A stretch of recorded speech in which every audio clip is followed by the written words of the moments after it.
This week's race of the week is Micromax from Whilton Mill at the British Kart Championships Rotax event. This was a great race in its own right, with an unpredictable and brilliantly entertaining last couple of laps that led one driver to have a day that they will not forget for a very long time. A tearjerker this one, but make sure you sit back, relax and enjoy this week's race of the week.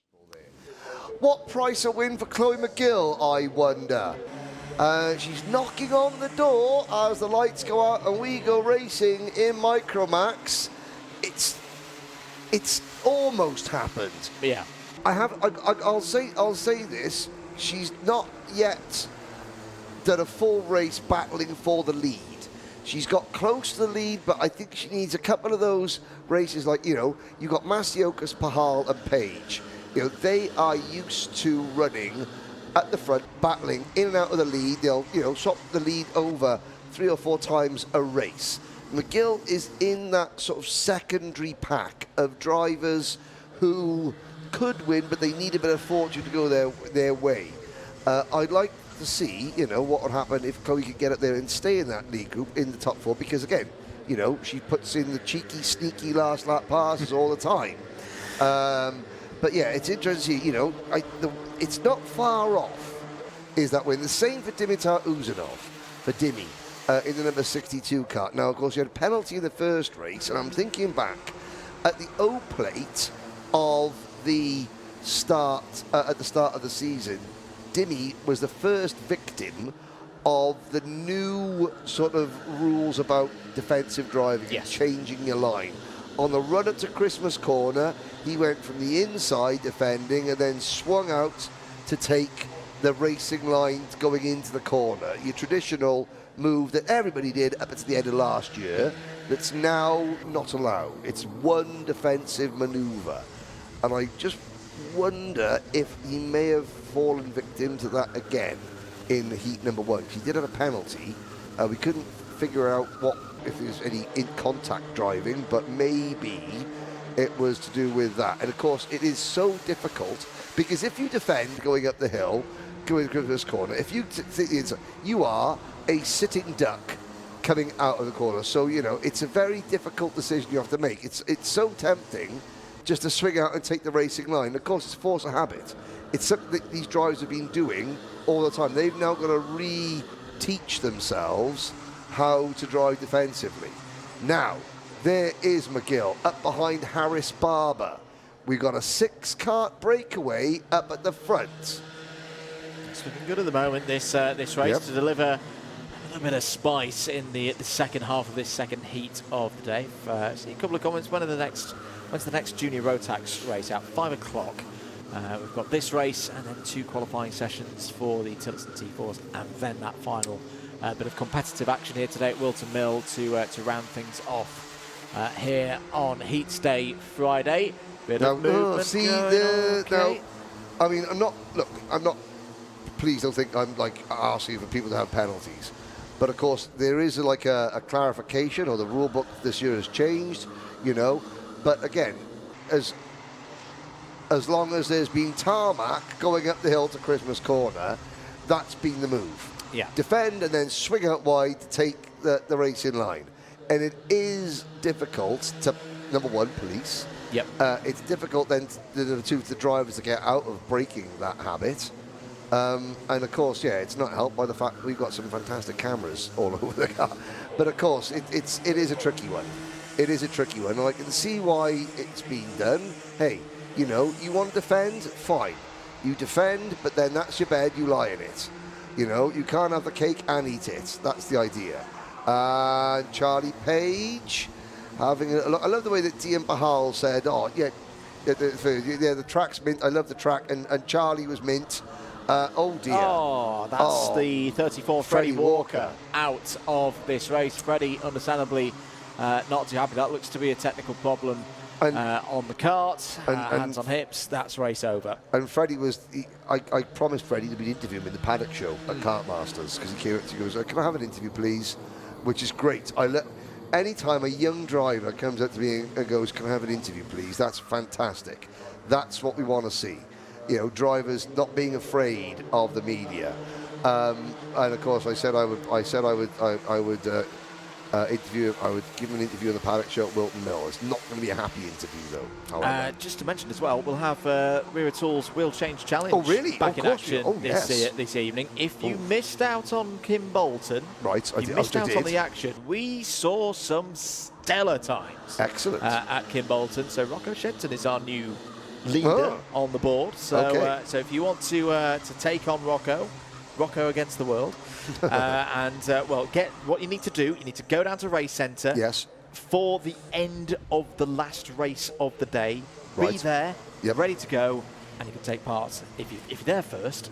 I mean, how many runs are we going to do? Oh, there's Dimitar Uzanov not giving way to Benedictus Masiokas. To be fair, Uzanov was in front. Masiokas backed out right at the last minute.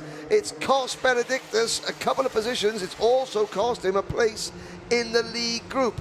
Pahal and Page are now clear once again. Uzanov, McGill, Barber, then Garrett, Masiokas, Haywood, and a top 10 run so far for Max Svaric in ninth, headed Darren Dimitrov rounding out the top 10. And the other thing that we should highlight, Henry, he's now behind Alfie Garrett, his nearest rival in the championship. I do wonder for Benedictus, maybe just look back at that one, what can he learn? I think he's at that stage of the season. We've seen him win race after race after race in the first half of the season. He's got a very good haul of points already in the championship. All the other drivers know that they're not going to roll over and just let him win the championship. They're going to race him hard. Maybe that was an occasion for Benedictus just to pull back on that one. Take some solid points here today. He's still sitting in 4th place in the intermediate championship order. Right now, his advantage in the championship points, if things stay this way when we get to the end of the super heats tomorrow, will be trimmed a bit, and Alfie Garrett's still a threat there ahead of him now on the road. Page and Pahal also not out of it either. Absolutely not, There's plenty of contenders in Micromax in the standings as we look at Uzanov leading McGill, everyone checking over their shoulders. But as they check over their shoulders, the two drivers briefly we saw at the front of the field, the 23 Richardson Chassis Engineering development driver, Dian Pahal, and the 33 privateer entry, Charlie Page. Oh, and there's Masiokas now having to defend against Ted Haywood. Once again, I have to say that a great job by RCE sending us the media briefing. The only team that does this, and even though they've only got one driver here, Dian Pahal, they send us through a full what do you call those things, those 8-page 9-page things? Is it like a brochure, I'd say? It's a brochure, it's a sponsor pack or something like that. But yeah, so and it's all about Dian because he's their only driver, but they still do it, and other teams need to learn from this because it helps an awful lot. The leading group has closed up again. Yeah, 90 seconds to go. Uzanov and McGill have got some really good pace at the moment, and this is all being driven from Alfie Garrett, just a little bit further back in this group, who's the fastest driver on circuit at the moment on the 52.5 last time around. They just saw the flash of green and orange. Harris Barber still in the mix as well. Top 5 at the moment for Harris Barber, who has had a quiet day so far. I just feel like this one is coming to the boil very nicely. You've got a top 6, all still very much in play for the race victory here. 60 seconds to go. Dian Singh Pahal looking for a perfect 0 score through these 2 rounds of heats. There's a point for Uzanov to say to Page, keep facing forward, don't defend. We can both work together here to gain positions in the latter stages of this race. Down towards Ashby Corner once again. Dian Singh Pahal at the wheel. Nice and steady through what is arguably the trickiest corner on this circuit. Down towards Oziers now. I feel at the moment Singh Pahal, Page and Uzanov just trying to work together as a 3 to reduce the numbers game with McGill, Barber, Garrett, not too far behind. Benedictus Masiokas has dropped off the back of this group here. That, I've got to say, Henry, is a bit of a surprise. Yes, looking at that nice up-close angle of Dean Singh Bahal's kart, you can see all the little logos across the front of the kart, because he's got a number of different sponsors that have helped keep him on track. Racing Lines, Virtual Employee, RS Chauffeurs, Nuneaton Replacement Panels, and Seeker Group. I mean, if I need a panel replaced, there's only one place I'm going, and that's Nuneaton Replacement Panels. Time is up then. One more lap for the drivers to do once they've finished this one. This is lap number 12. There's a change there for 4th place. Barber through past Chloe McGill. Alfie Garrett looking for a way through also. This has been a decent recovery from Alfie Garrett. Oh, it's dozing off as through past Page. Where's Bahal's gone? Bahal has fallen to down the field. What happened there? To Dean Singh Bahal, it means we have a new race leader. All of a sudden, Harris Barber's in the lead of this race. We were saying he was having a quiet day. Not a quiet day anymore. Uzanov looks to the outside. Chloe McGill's up to 3rd place. This race is wide open. Masiokas is back part of this battle. Ted Hayward, 7 drivers all going for the race win in unexpected fashion. Side by side there between Garrett and Page. Masiokas tries to cut to the inside.